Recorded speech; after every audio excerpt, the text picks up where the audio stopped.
Yeah, so that Chris Rock special, man. Chris Rock special. Did you catch it live? I did not catch it live. Okay. Yeah, so you texted me the next morning. Yeah, I was watching it Sunday. Gotcha. You watched the whole thing? Yeah, I mean, they actually streamed the, I guess, the opener as well. That was like a live opening show for it. Yeah. Which I thought was pretty awesome to see, like Arsenio Hall back up on the stage doing stuff. Oh, yeah. And with Arsenio, he kind of stuck out because you don't get that kind of comedy anymore. You don't. Like this long story. There's only one who does it, man. It's Dave. Fairly clean, long act. Yeah. You just don't get that anymore. It's like, I guess it's a attention span thing, maybe. But I thought that was pretty awesome to be able to see that happen again. Well, I don't want to speak too much about Arsenio Hall, one of the greats there, but Yeah. I was talking to one of my coworkers about music this day and age, right? Yeah. We grew up with a time, hell, even people before us, songs gonna be about good 4.5, 5 minutes, right? Yeah. We were just listening to some Red Hot Chili Peppers before this, right? Oh. Their tracks in depth. Most tracks across the spectrum, no matter what genre it is, man, less than 3 minutes. Yeah. Real quick. Just so somebody can, snip it, put it on their IG story and call it a day. That's what it is. So attention span is a big thing. And Arsenio's like, this is my style. This is what I've always done. This is how I'm going to continue to do it. But a lot of comics are like, I got to keep things short. Yeah. I mean, there was a lot of greats on there. But quite honestly, he was the one that really, for me, was one that I hadn't seen in a very long time. Yeah. In that scenario. It was cool to see that again. Good deal. The host, Ronnie, though. Oh, dude. Hilarious. Dude, so he is famous for being on The Daily Show with Trevor Noah. So he's still on there. Trevor left, but Ronnie, dude, so hilarious guy. He was such a good host, Big fan of him. So, but Chris Rock, man, still one of the best. Yeah, it was a good special. He touched on a lot of things. He touched on everything that he needed to touch on since his last special, which was like 2 years ago. Yeah. What did you think about that? About his performance there? I'll say this, man. I have always enjoyed Chris Rock as a artist, right? Yeah. I go to his movies, his stand-ups. We saw that crappy Saw movie that he was in, right? I forgot about that. I remember, but he was good in it, though. I enjoyed him. I got to still see that season of Fargo that he was in. I definitely want to enjoy that. But to see what he is known for, it is just like his stand-up. Yeah. He has, and I think Arsenio or somebody said it on the after show, he has a style where he is like funny comic, it can deliver punchlines and be edgy and stuff. Yeah. But at the same exact time, like he's preaching, he's teaching. Oh, yeah. And he melds the two, which is fun, man. Yeah. And let's not mince words, because he definitely didn't the last 10 minutes of his show. That was hard for me to swallow, but it was just like, it was necessary for him. Yeah. Right? Because he's kind of been quiet about it the last year. The slap heard around the world, right? Me and you talked about it almost a year to the day. Me and you talked about it, right? Wow. Yeah. The Oscars, I think, is next week. But, he got his comeuppance. Yeah. I mean, he explained it in, like you said, a very kind of teaching way. Yeah. Like, I was just there. Yeah. I just happened to be the one that was that last straw, I guess. Yep, exactly. Exactly there, right? So he was like, I love that he was like, man, I'm the one who reached out to him and was like, bro, like, you all right, man? Yeah. You know what I mean? And he didn't answer my call. He didn't answer my call. You know what I mean? So, but like, he grilled both of them, man, for 10 minutes. And just the way that he ends, right? He always ends on such like he goes down a rabbit hole, and you're like, all right, he keeps on calling him the B word, keeps on calling him the B word. Like, okay, we're just gonna do this for the rest of the show. Like, we're not done yet. What's going on, Chris? And he goes, my mama told me to never fight in front of white people. Just drops the mic, bro. Like, Classic, man. Chris Rock, one of the best to ever do it on stage, man. I love it. Yeah. So.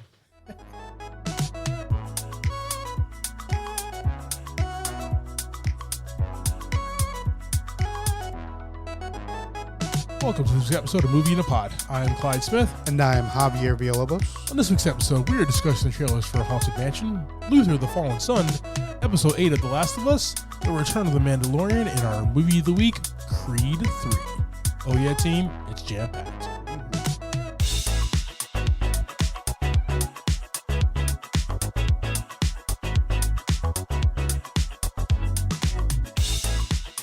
All right, team, so we got some trailers. We're going to watch them here. Give us your reactions. I don't know what I'm saying right now. Maybe it's just Monday. We're going to have some reactions to that. And check it out on YouTube to see what we look like when we watch movie trailers. Yeah, it'd be on our link tree. We have a link tree. It'd be on the link tree. Dope. All right, team. According to IMDb here, we have Haunted Mansion. A single mom named Gabby hires a tour guide, a psychic, a priest, and a historian to help exorcise their newly bought mansion after discovering it is inhabited by ghosts. Sign me up. So, this is a remake of multiple remakes, right? Oh, 1,000%, yes. Yeah, okay. I'm making sure I was on the same page with that. We were on the same page. Yeah, I mean, the cast here is kind of those people that walk the line of comedy and action and drama. Yeah. So it looks like it's going to be more on the kind of scary side a little bit. I want it to be like that, yeah, but still bring that comedy element. You know what I mean? Yeah. Jamie Lee Curtis, Rosario Dawson, Winona Ryder.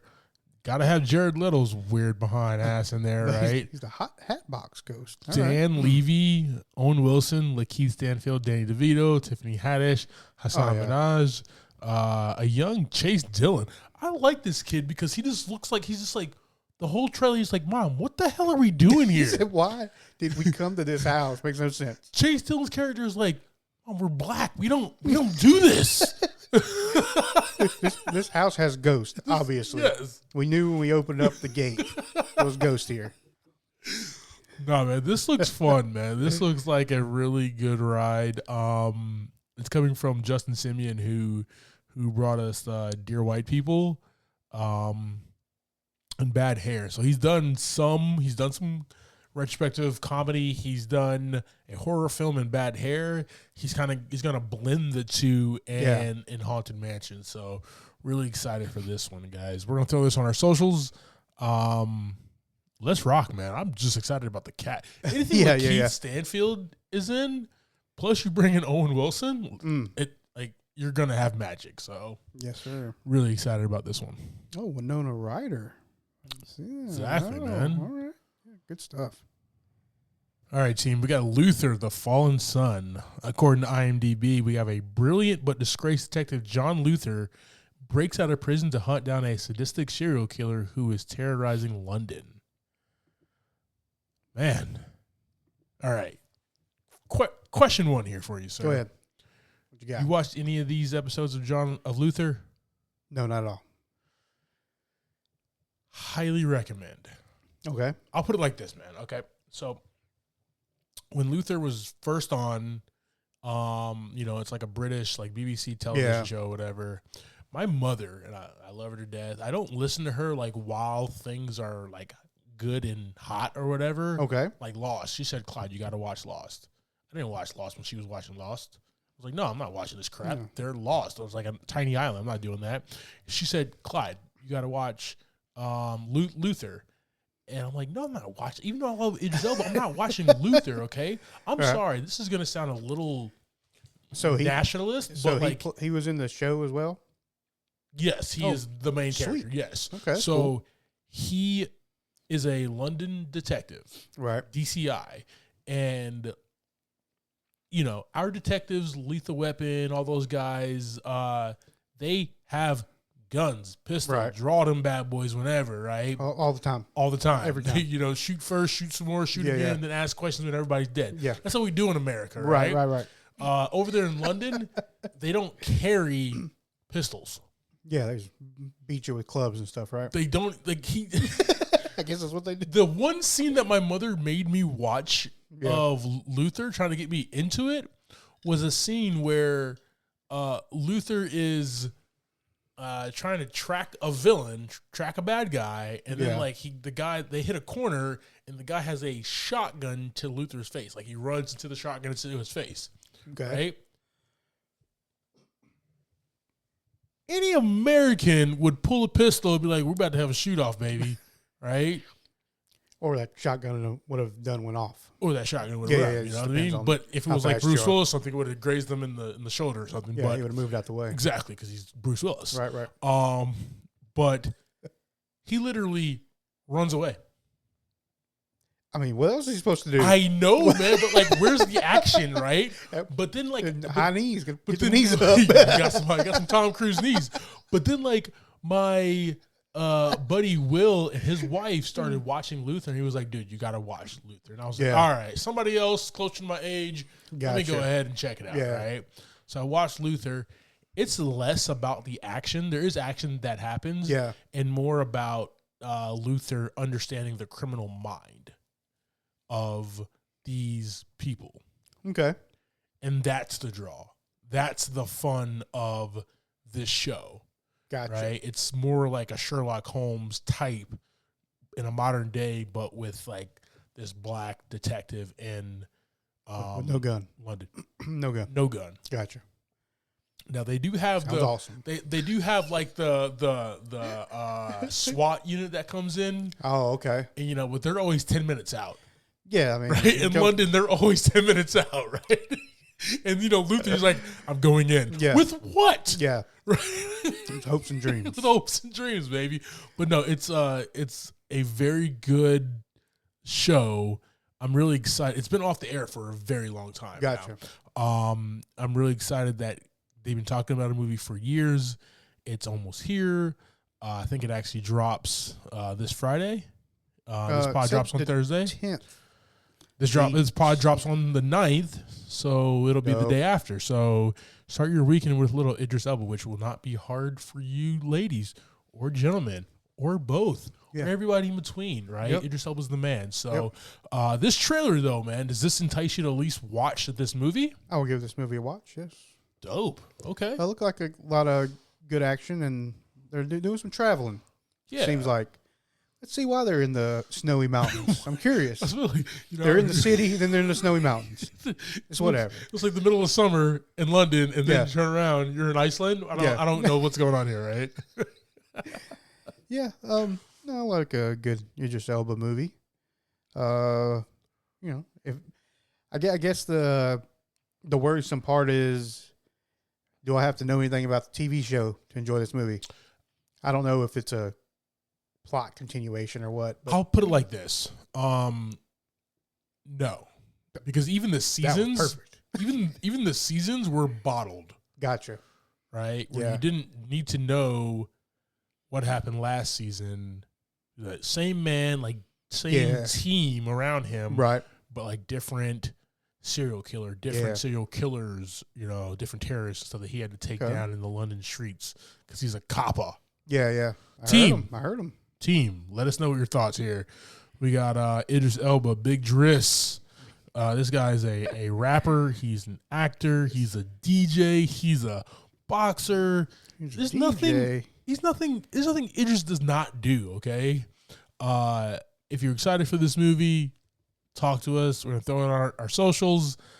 This drops literally the day after this pod drops. So, yeah, Luther, the Fallen Son. Right. Holler at us.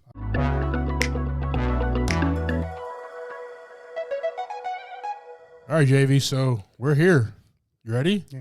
I have a question real quick, though. Oh, God. I got a question for you. Something I need to know the story behind. Okay, well, are you telling that story before the PPP? Or you'll tell it before the movie? Let's wait. Okay. Let's wait. All right. Let's wait. All right, guys. I got questions. He has some questions. I'm kind of embarrassed. We'll talk about it in a little bit, guys. I'm I'm sorry. Anyway. All right, yeah. All right, but now a new segment that's going to last for only this week and next week, guys. Man, so good. I'm calling this the Pedro Pascal Power Hour. Awesome. Excited? Very excited. Let's first talk The Mandalorian. It's back, man. The Mandalorian is back, baby. Pedro Pascal, Disney Plus, The Mandalorian, Jon Favreau. This episode, The Apostate, was directed by Rick Famuyiwa. I still can't pronounce your name, brother, but you're a fantastic director. But it was just good to see him back on screen, man. Yeah, I mean, we hadn't seen him on screen in like a week. Actually, it was like 3 days, right? Yep, Sunday to Wednesday. So yeah, we get a Sunday drop and a Wednesday drop. So The Mandalorian, I like where we kind of kicked this one off was really deep into the kind of Mandalorian culture, right? The mythos and how they kind of get down, You know, they're stuck in this cave with this little group of them. We get to see Grogu hanging out. Chilling. And they just start off on an adventure. Quick, with the quickness, too. Really quick, yeah. Just, they're here. They're 3 planets away already. They already landed in like 3 different ports by the time we end. We saw a little bit of action, but it was really kind of, you know, the opening story of the season. The laying down the groundwork on what's going to happen. Yeah. Right? Yep. We have,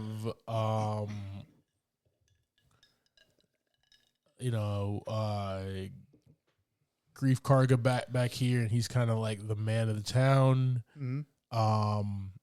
We have this mission that the Mando and Grogu go on. We have Katie Sackhoff's character who basically tells him he's running a fool's errand, right? There's a lot of like groundwork that it's laying, which is really good. My favorite is like, yo, what's up with these space pirates, man? Why are you trying the Mando? Yeah, and just like coming in, like hot, not like what 6 deep. Yeah, you don't want to get taken out. Just rolling in 6 deep, like you own the planet. Yeah, that was pretty wild. But you know he's got that escape button, so gone. So yeah, but a good stepping stone to get started. I thought. I guess they're on kind of the quest to find Mandalore, right? Or not find it, but kind of check and make sure if it's a real thing, and then also if they're bathe into the waters of it to kind of like brush his sin away of what he did or something like that. Or for taking his helmet off. Yeah. Yeah. A couple times. You know, we got when you're hanging out with Bill Burr, man. When you're behind enemy lines, you know what I mean? You gotta do what you gotta do. You got Bill Burr hanging out. You just want to have face to face with him. You know? You know, it's hard to be undercover with that big ass tin helmet on. You know what I mean? What if he's like just like the Mando helmet? Yeah, it's like a true stormtrooper outfit. You know, that's the only thing that's different. He just changes his clothes. Keeping the helmet though, baby. It was a gift from my mother. That's great. Keeping it, guys. Keeping it. So, we're back. Mandalorian, guys. About a 32-minute episode, so we didn't get much, but I'm excited for the weeks to come. Yes. Yep. All right, man. So we have this episode of The Last of Us and one more for the season. Yep. Season 1, Episode 8 is When We Are in Need. Ellie crosses paths with a vengeful group of survivors and draws the attention of its leader. A weakened Joel faces a new threat. JV, I love to hear your perspective on the episode first. All right. Talk to us. More of a Bella episode this round up until the end. Yeah. she's just every week she's just pushing that envelope of her skills to show her emotions and pass that along to us, right? Yeah. Because we have kind of a child predator story. So it's this weird episode. on so many levels. Yeah, because it happens really fast. Like at first, it's just like, okay, well, he wants her to be part of his commune, community, yeah. He wants to be a part of this community and come in and be, it starts out as kind of like, once you come in to be a friend, then it's I want you to come in and be my sidekick. Come in and be my partner. And then, when she wasn't cool with that, he was like, I'm going to just do what I need to do. Yeah, and what I need to do is eat you. So yeah, and then obviously that does not work out for him. Yeah. But, yeah, she's just, every week just a little bit more and more comes out. I guess it's just kind of building up with this character too, right? Yeah, man. So this episode, episode 8, is Joel is weakened from his punctured stomach, right? Yep. Ellie stitches. Stitches. Did I say Jolie? Yeah. I put them together. Sure, that's where we're at now. Yeah. Ellie stitches him up, but he's still very weak. Lost a lot of blood. And trying to recover, and it's probably cold as hell in the house that they're bunkered down in. So she has to go out and hunt. She gets it done. So she comes across some people in this community and meets David. And you think at first that, like, okay, David's kind of a hard ass, but at the same exact time, like, he's very, like, caring and nurturing and wants to be there for his community, right? You almost even feel like compassion as to the why behind stuff with him, right? As that everything has to look for him, but they catch her, put her in a cage, right? There's the damn ear on the ground, yeah, right, which tells her right there that, like, they're eating people. Yep. Right, and even remember the episode when they brought the venison in? Yeah. And like Troy Baker is actually who that guy is, and he's the voice of Joel from the video game, right? And even he was just like, "It's venison. It's venison." She was like, "Oh, hey, whatever." Yeah, throws it in the pot. I told Christina, I was like, "I think that was the dad." She's like, "What?" I was like, "I'm pretty sure that was some of the father's meat." Yeah. Which was later confirmed. By Joel when he gets back up there. Yeah. But so because they had the bodies hanging like upside down so the blood can drip. Like, that's how you do a cow. That's how you do cattle, man. Yeah, it was pretty gross. Oh man. But like this is the episode here, right? Even through her having to care for Joel, her having to go out and find and hunt herself, right? Her trying to run this community of people who are, vengeful off, to getting captured, to getting out of being captured, to finally taking down David after she doesn't accept his passes, which were really creepy, dude. Yeah, there was nothing but creep on that whole thing. Right, he tried to come off from like a loving father type to being like, yo, I want you by my side as like my woman. Yeah. And like, come on, dude, you don't be weird. You know what I mean? It got really weird as the episode kept going. Yeah, because just kind of started showing a little bit more of his personality, which was cannibal, apparently creepy, child. Yes. Person. Yes. No, you definitely said it right there. So creepy. And then, her having to actually like take down David herself. I think this was the episode that she grew so much in so little time, right? Oh yeah. This is my favorite part of the game. Okay. The game is broken down into seasons, right? Okay. So this whole season is called Winter. Winter starts with her taking care of Joel, and then it ends with her killing David the way that she did, right? And she's an adult now. Yeah. She can't go back to her childish ways, right? Not after what she's done. Not after what she just been through.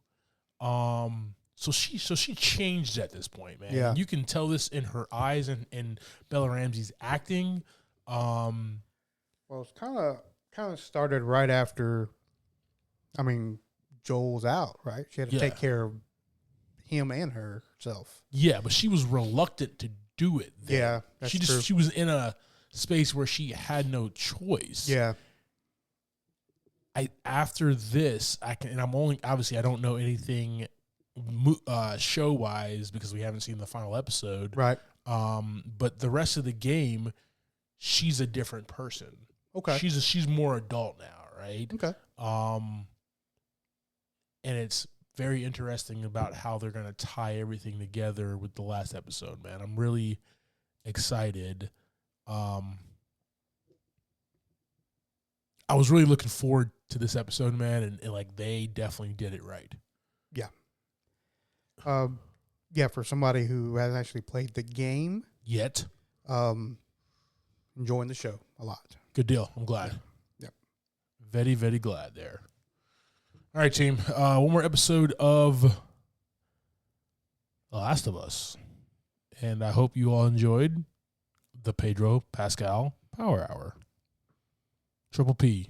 I don't know. We're workshopping names. We don't know. We'll put a graphic up. Yeah. Pedro. That's gonna take so much work. Can we put I should have said nothing. Can we have his face?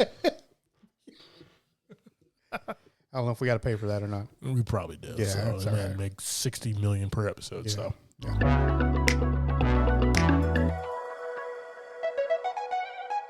All right, brother. You ready to jump into this week's movie? Yes, sir. Yes, sir. Let's do it. All right, my man. Before we do that, I do have that question I want to bring back up. See, I tried to get past it. I know guys. you did. I know you did. I'm curious. I'm just curious about what happened because I saw what went down. I had this picture of a very sad scene at the theater. We'll show that on the YouTube page. Oh man! So what happened? I saw you get up, and then after that, everything just went haywire, like real quick. Yeah, really fast. Life escalated real quickly after that.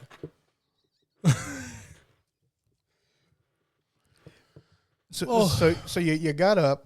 Well, okay. You came back. The reason why I got up, right? So you know me, like I don't like having my hands with like food and stuff on them, like sticking, and popcorn, butter, salt, and everything, right? Sticks to it, right? Yeah. I got my wife was with us. Oh yeah. So I got a handful of napkins for myself. And what I do is I just ball up all the napkins, right? And I just do this the entire. I'm eating. It's napkin ball. I got you. Napkin ball, right? And I put the popcorn down. And I do the napkin ball. As you clean, they just kind of move themselves around, and a clean one pops up, and the other one goes in the middle. It's how it works. Whatever, I don't know what the physics is. I don't know what the physics is either, but my napkin ball. I use, we're watching the last little bit of the trailers. Yeah. I have my napkin ball, and my wife is like, "Can I have a napkin?" And I'm like,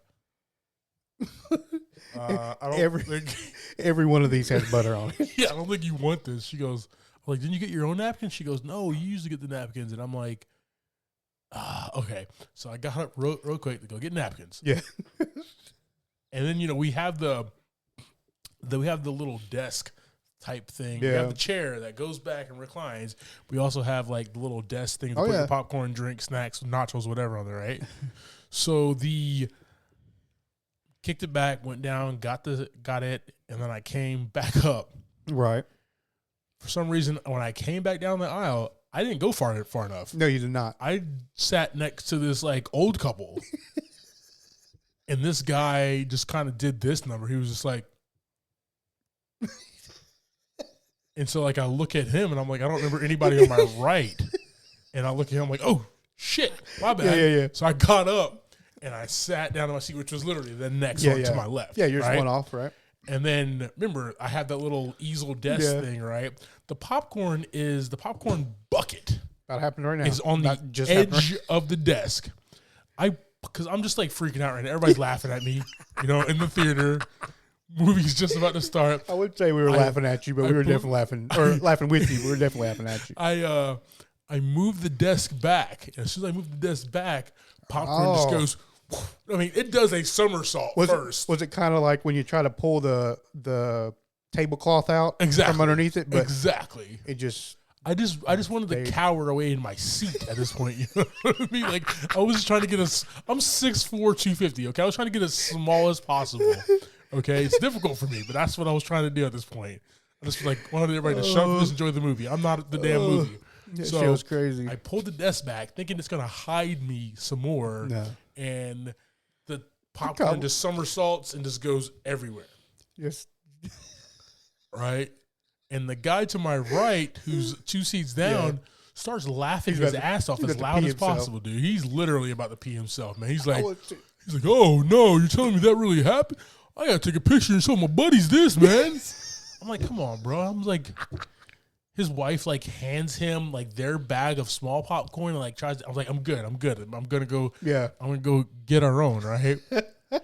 So I run back out. Oh, she was going to give you some popcorn? They were going to give him, That's so sweet of that them. was so sweet of him. Even though he was laughing his ass off at me, right? I didn't have any popcorn, but I was laughing. So I don't know where that puts me in this situation. And then I get the popcorn. I can't even finish the damn story, right? I'm so embarrassed. Get the popcorn, come back in. I kind of do I got the popcorn. I do a one fist to the crowd. Yeah. Nobody really cared. They just wanted me to sit down. Yeah. Right?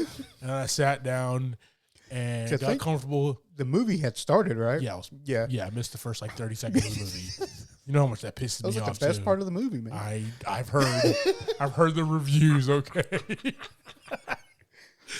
And then I watched the movie, man. But to the right, Carmen looks at her right. She's like, "What the hell just happened?" That's what we were all trying to figure out, because it was dark. All we saw was you jumping and then the popcorn flying. Nobody else knew what was going on. There was a lot. Yeah, there was a lot there. So, it was full. It was a full bucket. We just sat down. Yeah. Damn. All right. Well, that's all over the world now. So. We'll move on. All right, team. We have Creed 3. All right. This movie dropped March 3rd. Literally, 3 days ago? 3 days ago, yeah. And we're seeing the movies a lot faster now, ain't we? No. We're seeing a lot more drops. Yeah, I mean, March 3rd. A lot of them have been coming out Wednesdays and Thursdays, but that was definitely a Friday drop. I love it. So this movie is directed by Michael B. Jordan. It's written by Keegan Coogler and Zach Balin. We have a $75 million budget and so far $100.4 million gross. So rock and roll. I mean, that's 3 days in, man. That's doing some work. Starting this one, we have Michael B. Jordan as Adonis Creed.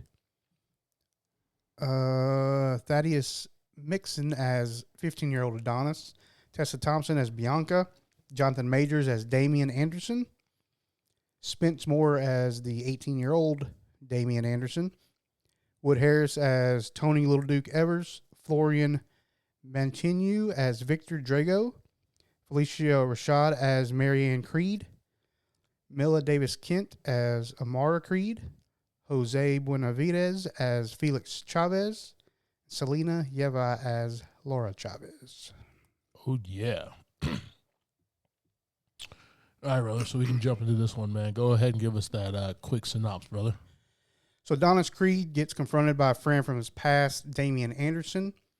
As youths, they were street youths. They were in a fight, and Damian ended up going to prison. And that pretty much ended his boxing career, obviously. He was in prison. Adonis grew up and ended up having this great boxing career, as we've seen in the past few movies. When Damien gets out, he decides he wants his life back from Adonis, and he puts his plan into action in order to get a shot at the world heavyweight titles, and then finally gets his shot at Adonis. Then Damien gets knocked out. Boy, you got knocked up out. Yeah. All right, man. Let's hop into this one, brother. Yes, so obviously, this is the directorial debut of Michael B. Jordan. Yes, He sir. is he's our protagonist here. We have Adonis Donnie Creed here. Have you seen the other two movies? I saw the first one. Don't. I didn't see the second one. Okay. I don't know. deal. I don't know why. I just didn't see the second one. Hey, man. It happens, bro. Yep. I haven't seen the second Magic Mike, but that third one, bro, excited about when it drops on HBO. I got you. I love the nightlife. I love the boogie. Anyway, guys, we see this is a different Michael B. Jordan, right? He's not hungry anymore. Yeah. We see him retired.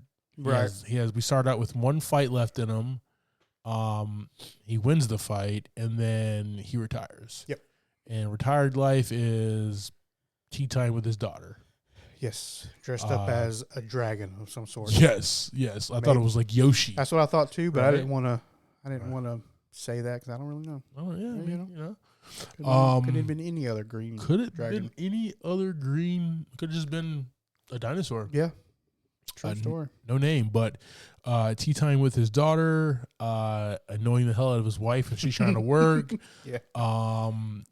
In the gym with Duke while he's trying to train and do his thing, right? Mm-hmm. You can just tell that he is bored. Yeah, he's just dealing with paperwork and phone calls at this point. Paperwork, phone calls, got the suit on, Yeah. not really the center of attention. Right. Made the money, he got glass floors upstairs and stuff, right? He's the man's. Yeah, he's trying to help the other boxers that were in his position. Yeah, trying to help the next generation. But he's kind of stepping on his wife's toes. He's stepping on Duke's toes, right? He's just needs to basically get a hobby, right? You got to think about like fight promoter. He's basically like a fight promoter now, and they get a job every 6 months. Right. They're the star. They're the main attraction outside of the fighters every 6 months, right? Don King wasn't in the thing every day, right? It was every now and then. Yeah. Trying to promote a big fight and everything. So he's bored. Oh yeah. But you can just tell that he still hungers for greatness, but knows that he has to be this man for his family now. Oh yeah. So that's what he's kind of tackling. He's also tackling like his mother, and she's aging. Yep. Right. She already had a stroke, and him and his wife want her to move in with them. So he's dealing with a lot of things outside of the ring. But you can tell that he just is more natural. Yeah. With the gloves on, right? Oh yeah. Than this family life and everything, right? He tries, but it is what it is there, man. I just got one question, man. Like, what's up? How Michael B. Jordan gotta be so damn attractive, though, man? I don't know. Man. Gosh, man. He's had it going on for a minute. Good gosh. Like, we get 2 weeks ago, we got like Paul Rudd, now we got Michael B. Jordan. It's just like it's not fair, man. Taking all the good looks, man. Yeah, save some for the rest of us, guys. So, I like where he is, man, but you can tell that he's just dealing with other stuff here. So, let's move forward here. We got Tessa Thompson as Bianca Taylor Creed. Tessa. Talk to me, brother. Yeah, we got Tessa Thompson. Just a gorgeous lady. Amazing actor. She has no problem basically just playing that person. She's very, she seems to be able to get very in tune with a particular character. Yeah. Like, able to step her feet into that role very easily. Oh, yeah. And everything she's done. She plays a great mom in this movie, very supporting wife. And I guess she is she's working on her own thing, right? She was doing performances. Now she's not. She's just doing the studio. So she's kind of pent up, kind of that same way Michael B. Jordan is. So they're both like, he's at home, she's in the studio, her studio's at home. Yeah. So they're just constantly like trying to figure out the balance, and they do a good job of showing that. Yeah. Throughout the movie, where it kind of leads up to the I guess the big blow up of the movie.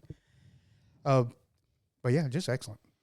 Just all the time, she's excellent. Beautiful woman. Yeah, I definitely enjoyed her turn here, man. Her maturation process through these 3 movies, right? The biggest thing when you do these sequels is making it believable that these steps have happened off screen, right? You can't just drop that she's this big time gold record producer, right? Yeah. Like, there was stuff we've seen in Creed and then Creed 2 to make us believe that, okay, she's here now. She's growing. She's growing, right? And that's the beautiful thing here. So I really enjoyed her turn, man. She's the person who, knows Donnie has a troubled past life. Yeah. Wants him to open up more to her. Right. But she's also not the type of person who's going to like push it. You know what I mean? And I appreciated that, where like some women would be like, no, I gotta go, blah, blah, blah, blah. All right. She's like, we have a daughter, we're in this together. Like, you need to open up, but I'm never going to be the one to be like, yo, now. Yeah. But it also built up to something as well. Of course. Like, it built up to a certain point, and you felt it through the scene that it was gonna, eventually something's gonna give and somebody's gonna explode, which was excellent. Definitely there. So then we have, got Jonathan Majors again. Yes, sir. Damien. The whole MCU. The whole MCU's in this one. Yeah. Jonathan Majors says, first 3, you are right. I didn't even think about that. Jonathan Majors as Damien Diamond Dame Anderson. Yeah. This guy is, man, you just feel for this guy, right? Like, he's a character who we saw in the beginning that was kind of trying to do the right thing, boxing and getting, trying to do it right. Yeah. But also still had some street in him, right? Like, why did you have that gun? Mind you, it was 18 years ago, so it was like early 2000s, let's say. Yeah. They were in, obviously, a part of town that they talk about a lot, being a bad area. So I get it. But that stuff is going to also get you in trouble, man. Yes. And it did, right? He was locked up for 18 years. We then see him out, and he comes directly to Michael B. Jordan's character, right. Donnie, right? To see, like, what Donnie up to. Let's see the gym. What's going on there? Yeah. So they link, and you can really tell that they're like boys, right? Where they want to, like, Donnie's like trying to pick up where they left off. Yeah. But Damien is like, I'm doing my own thing, and I'm trying to still be the best boxer, and I want the title. And Donnie's just like, what? No. Doesn't even make any sense. Yeah. This is wild. Yeah, you want to just step up and have a fight with the heavyweight champion. It's like out of nowhere. It's not how this works. Yep. And Dame is just like, okay, I'm play it cool. Yeah. That's something Jonathan Majors does really well in this movie. Is you start off like feeling sorry for him. Yeah. The way that he was dressed and the way he played the character, you were like, I hope this guy does good. You want, man, yeah. You want him to get something, because he just makes you feel like that. And then once he turns that corner of, setting his plan in motion or whatever, then you see him change. You start seeing him, he's just not like wearing shirts or something. He's got suits on and vests and blazers. Yeah. And chest all out most of the damn chest time. all out, and a lot more. He's all of a sudden showing a lot more confidence. Yeah, bravado. Got a chain too. Yeah, got a chain. He said he was going to get it. Said he was going to get that chain. But that was something he did very well in this movie. Was really build this character to make you feel something about him. Yeah. Even whether it was like the wanting him to do good, or at the turn of the movie wanting him to be like, oh, this guy's an a-hole now. Either way, he did something for you. And like you can tell that he was planting seeds the entire time, right? Right. If you go back and watch this movie, man, you'll see at every junction until when, Donnie sees that picture of him and the guy who took out Drago's hand, right? Yeah. You go back and you're just like, okay, yeah, that he played Donnie there. Yeah. Played on the heartstrings of his wife, right? Went to the gym, sparred with Felix Chavez, and why would you do an awkward punch to the shoulder? Yeah. Right? These are little things that like he's putting into place, and then you see that big reveal that he's boys with the guy who messed up. And you're just like, wow. Crazy. Which, like, everything that he did, here's the thing that I hate in movies, is that when things are so far-fetched where you're just like, how would he have the ability to do any of this or all of this elaborate Joker-type plan, Joker-Loki-type plan, right? Yeah. This was like, okay, this is all believable. Yeah, it was all linked together. He had together. the power to do. Sucks. Yeah. That he played Donnie, but he asked Donnie also not. So like I feel, but I don't feel the same as I feel for both characters, right? And that was the beauty of like Michael B. Jordan's character in Black Panther as well, where you feel for Chadwick Boseman, rest in peace, sir. You're the GOAT, and Michael B. Jordan's character as well. You do the same thing here. Yeah, you're feeling for both there, because the reason why Dame is even in jail is because he was protecting Donnie. Right. I mean, yeah, I guess it kind of depends. In his head. Yeah. Right? I mean, yeah. Did an 18 stretch because he couldn't. He couldn't come throw a few punches himself. He had to pull a gun. Yeah. You're looking at it you're looking at it not from the perspective of Damien's character. It's right? a perspective of just the situation. Of course, yeah. We're the audience. We stand back. Like both parties were in the wrong. Yeah, but like we shouldn't have got the gun involved. But if he didn't get the gun involved, would Donnie be alive in this movie? You know what I mean? Yeah. So there's a lot of things that kind of throw out there. But in his mind, like he asked, Donnie was like, I can't just make you a contender right now. You got to put the work in. You're a little older. You know what I mean? Yeah, and then you have that part of the story that we learned that,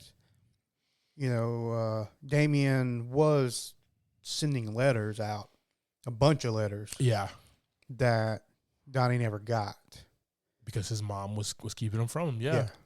Right? So, there's other little things other than just I went to jail. Damien feels abandoned. Yeah, exactly. Right? Exactly. So you feel for this character, right? Yeah. And that's kind of the point I'm making there, where this man wants his shot. He going to do by any means necessary. Yep.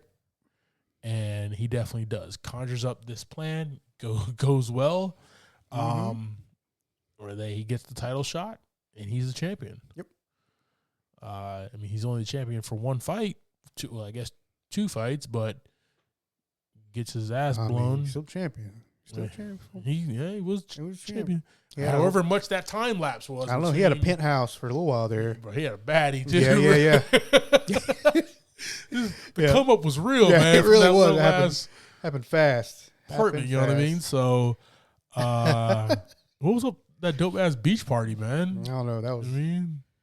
I mean, I'm too old for shit like that, bro. But that looked really late at night. Real late. Yeah.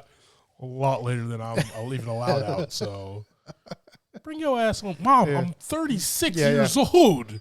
All right, bring your ass home. Street light on, baby. Yeah.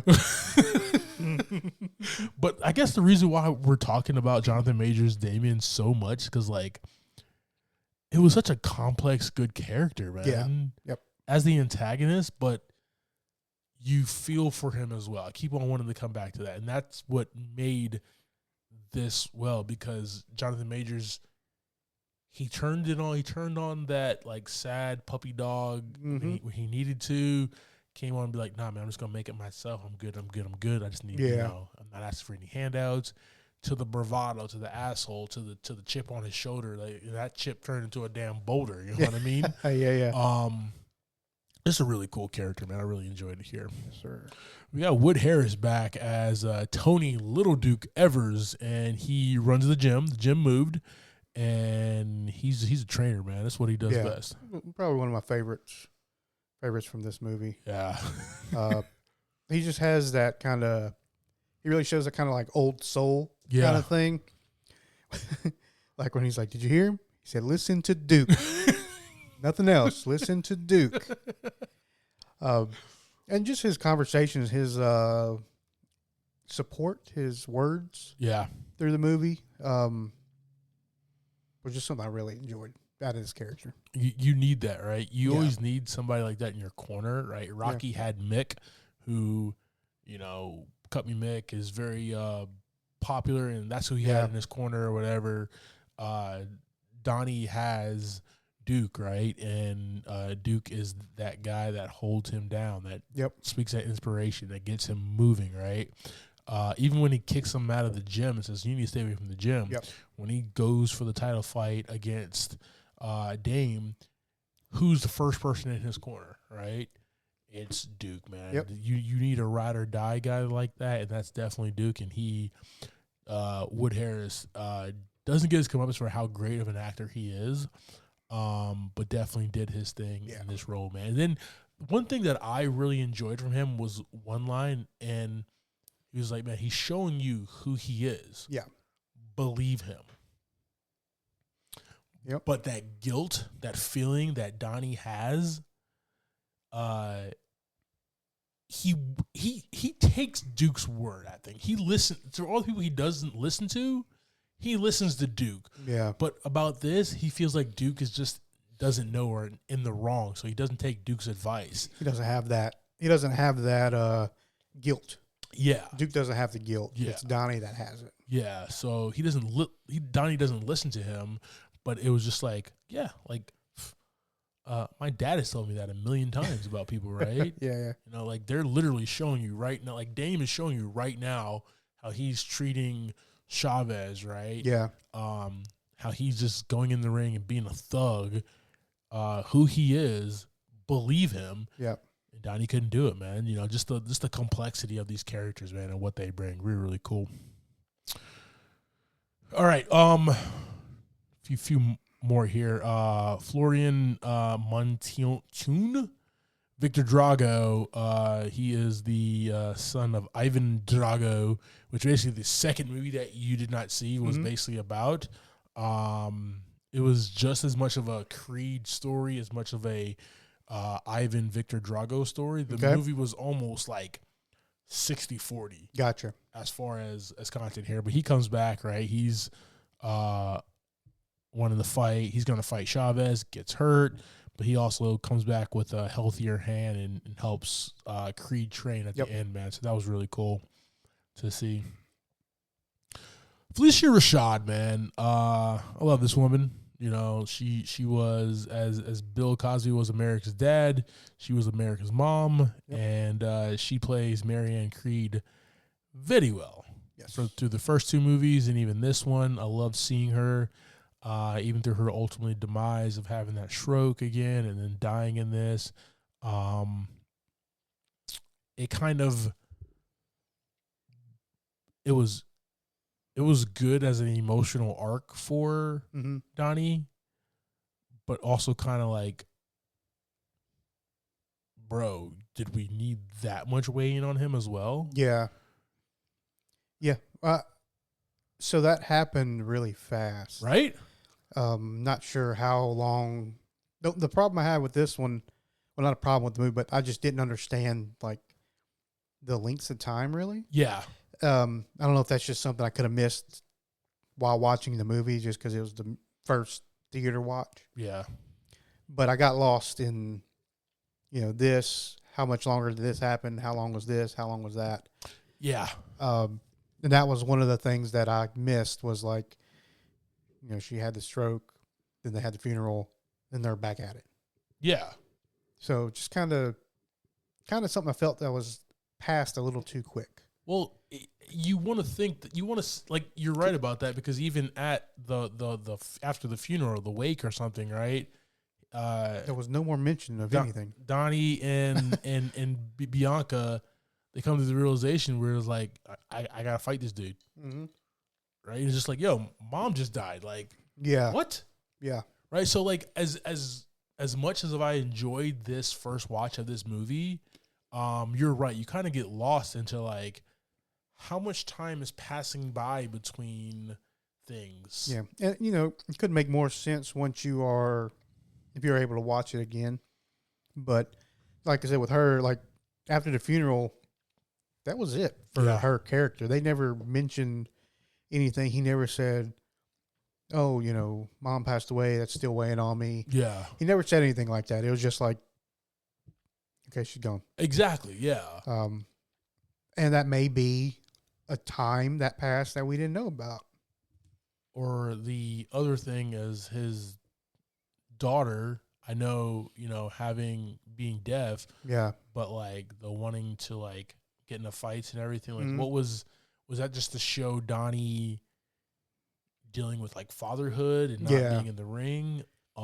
He's got other things that he's got to pay attention to, I guess. Something but like a lot of it was bloated, right? And the mom having a stroke was kind of bloated as far as like, did we need that? Yeah.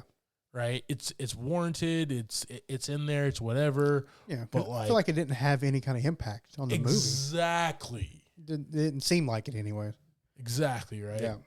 That's what I'm talking about right there. Yeah. Like the impact was not an emotional. Yeah. Even the same, like the daughter, what was her name? Mila Davis Kent, Tamara. So even with her, like her scenes where she was just kind of around were great. Yeah. But like you said too, the whole like fighting thing, it just came and went. You could have had it. You could have left that on the editing floor and still had the heartbeat of this movie, right? Yes. Which agreed. is about these two brothers, right? Mm-hmm. Getting back together and one trying to topple the other one's empire. Yeah. But for what Miss Richard did in this movie, man, she's always been a fantastic actor. Oh, yeah. And, definitely did her thing there. Really quickly, Mila Davis Kent as Amara Creed, the beautiful young daughter of Donnie and Bianca. She is deaf, but kind of, I guess now that I brought her up, man, you can almost say like she has that fighter spirit like her dad. Yeah. Agreed. Right? That just came to mind. No notes. Yeah, when she mentions, she watches him fight. Yeah. She watches his fights and nobody really knows that. Forgot about those scenes. You're right. Yeah. And she's watched all of his fights. Yeah, and those kind of scenes were great. Yeah. Because it kind of bonded them a little bit. Fatherhood, yeah. Yeah, but there was a few things that just didn't really matter. True. And then we have Felix Chavez and his mom, Laura Chavez.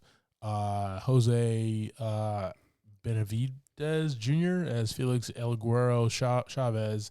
He's the champion. He's the champion, and he's looking for a payday. Yep. Right? Like, you want to think that, like, as the champion, that, like, you're looking for other things, but, like, that's what these guys are talking about, man. I'm trying to get punched in the face for no money. It's not cool. Like, trying to get every cent I can get out of it. You're right. And that's why these guys, they want that clout, right? Yeah. They want that, but that's basically his arc, right? Yeah. Wants a payday. He has one with Drago. Once Drago gets hurt, we need to figure. Donnie, you got to figure something out. Yeah. ASAP. We can't wait 6 months, man. You know. I got rent due. Yeah, man. You know. Mom's gonna whoop my ass if I don't fight. Yeah. She's right there. And, you know, Selena's Leyva. You know, she's the quintessential like Hispanic mother in Hollywood. Oh right? yeah. Like if you need a Hispanic mom, you call this lady. Right? She's so good. She's so good at it, right? Because she's intimidating, but she's loving at the same exact time. And Donnie was looking at her like, oh, I got pull some shit together. Yeah. I ain't messing with her, bro. I saw her on Orange is the New Black, so I'm not messing with her, okay? Right. Oh, boy. And, you know, definitely pulls the fight together between Chavez and Anderson, and we all know how that goes, man. Yep. I really thought it was going to be a better fight than what it was, but then I went back and I was like, oh, he messed his shoulder up. Oh, he's about to use that to his advantage. Oh, they're showing like literally like him favoring it and him showing the eyes. Like I was like, I'm gonna talk about that in a second though, man. So that's our cast, guys. Let's talk about the sets here and the music. I like that we kept it in L.A. Right. The first one was kind of not globe-trotting, but kind of going back and forth between Philly and L.A. and different places and stuff like that. Right. Second one, we were in Ukraine. We were in L.A. We were in Philly, right? This is an L.A. movie, right? This is tried and true L.A. movie, man. And they used Staples Center was dope, man. But I also like that they brought it like the beginning scene where they were in the hood, man. You know what I mean? Even at that like hood liquor store was cool, but seeing like their house, and we didn't get to see much of their house, but the shots of their house that we saw, man. Yeah, when he was like right there sleeping in that L.A. skyline with that infinity pool out there. Come on, man. Gorgeous. And like it takes me back, and I don't know what Rocky movie is, maybe 3, but like when Rocky had like all the money, you had that robot and shit roll through, right? And that's what that scene reminds me of, though. When Rocky had like everything, right. And you know, Adonis now has everything: beautiful wife, beautiful home, beautiful kid. Got a big ass recording studio, glass floors. Jonathan Major Kerr was like, "Damn, man, come on, you got glass floors and shit, all right."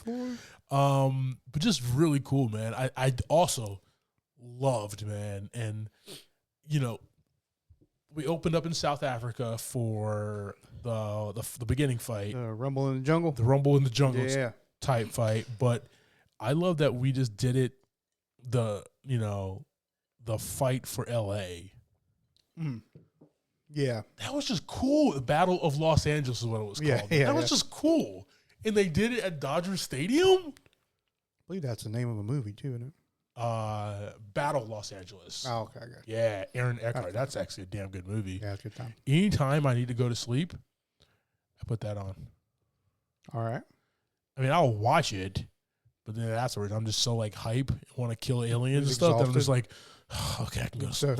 Sweating. I'm done. You know, you got to take a shower before I go to sleep, and I'm up for another 90 minutes there. So burned up all your fuel for the day. Hey.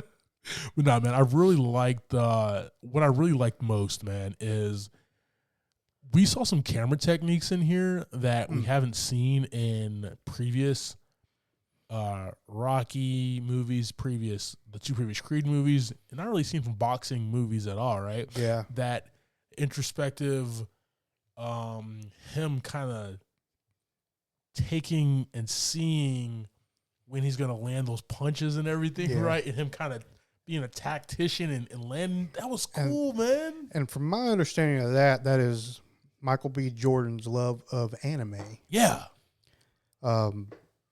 Just from some interviews and stuff I saw from him, which makes sense. I mean, you see it. Like, you slow-mo punch. You see the reaction, you know, the full face reaction to a gut punch. Yeah. Which was awesome. Yeah. Like he broke his, like I think he broke a rib. Yeah. When he did that. The sweat, everything else. You know, it was really, really cool action scenes for like a boxing movie. Yeah. Yeah. Like it went where like no boxing movie has gone before, man. That was really enjoyable. Where you created a new language for fighting that not just is going to be an anime anymore, right? We're going to see this in John Wick 9. You know what I mean? Yeah. Like you're saying, like, you know, as they're moving around, you get to kind of get a point of view of the fighter, right? So he sees that open ribs, or the moment, you know, like where he catches your boy in the face. Oh my gosh! Like that moment where he's like, "There's his face," and just punches him in the face.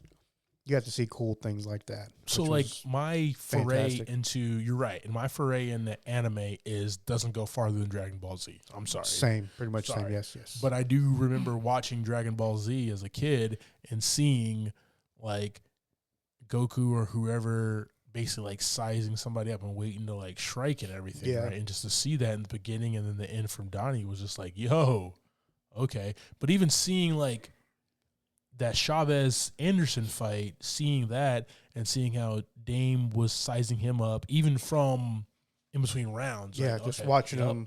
You know what I mean? Watching him get iced up or watching him rub his shoulder and stuff like that. That's a new language that in film, man, that needs to be explored more. So I'm really excited about that, man. But just we watched the first 2 rounds in real time. We watched the last round in real time, talking about the Creed Anderson fight, right? But those 10 rounds in between, or those 9 rounds in between, or whatever, we didn't need them. That's fine. But like what he did instead, I thought it was weird at first when like the crowd goes away, the sound goes away, and it's just these two, right? Yeah. Like I thought it was weird at first, but then thinking about like and watching it more and more, man, like. These guys are not fighting for. This is not a fight for. This is not a battle for LA for these 2 guys, right? This is a battle for one, respect, into like, yo, whose fault was it that he was locked away for 18 years? Yeah, right? That's what the fight was, man. So it literally was just about these 2 brothers at this point fighting. Yeah, you know, and all the cheering and everything else going on is irrelevant. Really was. That's what that scene shows you. It was weird. Yeah, it was super weird, and I didn't expect it at all. Yeah. And that being said, I mean, as weird as it was, it ended up being kind of cool. Yeah. But at the same time, it's one of those things where like the fight itself was still spotlight. Yeah. So if that wouldn't have happened, if it was still just a stadium, that fight would have still been awesome. Yeah. Agreed, man. That was really fun. All right, brother. We going 2 hours today? 2 hour pod? Long pod here. 2 hour going. Damn, we took 1 hour from Pedro Pascal, so that power hour, man. Hour. For real. All right, guys.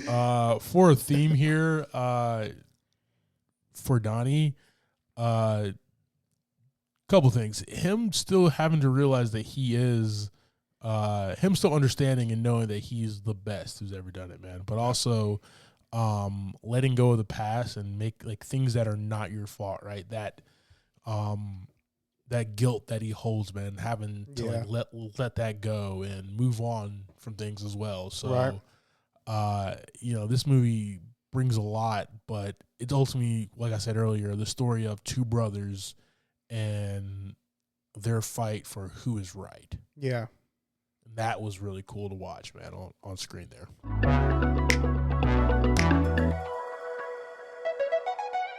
All right, brother. Well, that's our conversation about Creed 3, Michael B. Jordan's directorial debut, man. Give me your thoughts and ratings on this, brother. Yeah, this one's get a 4 buckets for me this week. The story as a whole is awesome. These guys, you know, are 2 guys within a legacy that's multiple movies long. You know, obviously Creed has been 3 of them, and then the Rocky movies before that. This is the 9th movie overall. Yeah. So they're in a franchise that's still doing big things. I mean, this was a great movie. A few things we talked about were, you know, some little scenes in there that just didn't quite make sense. The time time lapse of things where it was kind of like I felt like I got lost. Yeah. That's really my biggest complaint about the movie is it's kind of got lost in there. And you know what, man? Like it would have been nice to at least know the time that he challenges Dame to the fight, how much time has lapsed. And you know, they did that at the beginning, right? They gave you like the 18 years from when he retired to basically present day. Oh yeah. And then from then on, I don't think they did that really. Yeah. Unless I missed something.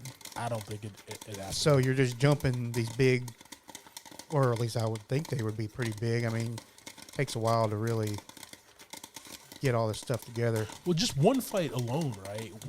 From announcement to the actual fight, maybe 6 to 9 months. Yeah. Because these guys have to train. Yeah, I mean, we kind of got that there is a date that was already in place for Felix and Drago. You needed the replacement, yeah. But we didn't really follow that timeline. Yeah. It just was there all of a sudden. And the things that happen in between, you just don't really know what's going on. True. Yeah. But I love these characters, these actors. In this movie, they all did a great job. How about you, man? Yeah. Yeah, brother, I'm right there next to you, man. This movie gets 4 buckets of popcorn from me. Yes, Even though I spilled one, I apologize.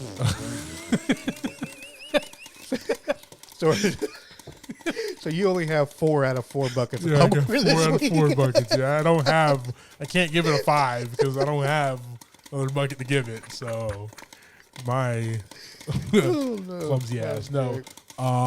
This is a great directorial debut for Michael B. Jordan, man. I love the fight language that he added to this, right? Inspired, you said, by like, anime like Dragon Ball Z and stuff like that. But like, I love stories where it's not just a good guy and a bad guy and we gotta fight. Yeah. Right? That Rocky Ivan Drago one was good guy, bad guy, we gotta fight. Yeah. Right? This is like we have a kid who's kind of came up and then a kid who went to jail and they were brothers and then they end them in jail and then they come back together and I still want what's mine, right? Yeah. But the cool thing about that is they both basically feel the same thing. Exactly. They're both on the same emotional level throughout the movie. And that's what's enjoyable, man.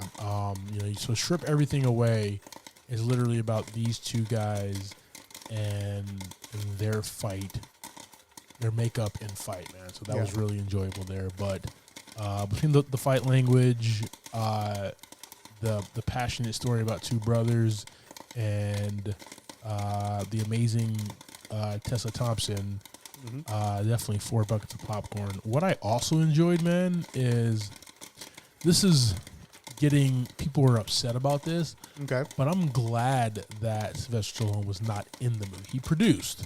Yeah. But I'm glad, right? You need it for you to have your own franchise, for you to kind of have your own thing and move forward.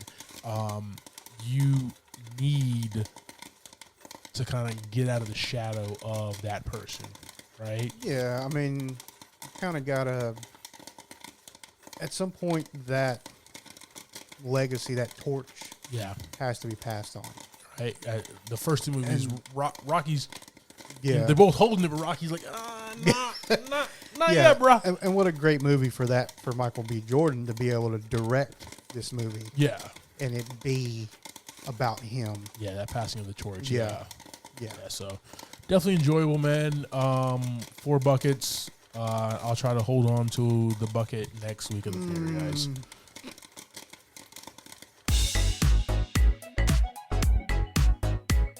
All right, team. Like always, thank you for subscribing to this week's episode, talking through Creed 3. Next week, we'll be discussing the Woody Harrelson basketball flick, Champions. That'll be playing in a theater near you. Like always, I am Clyde Smith. You can find me on Twitter and Instagram as I am Clyde D. Smith. I am Javier Villalobos. You can find me on Twitter and Instagram at Mr. J8200. Thanks, guys. Appreciate it.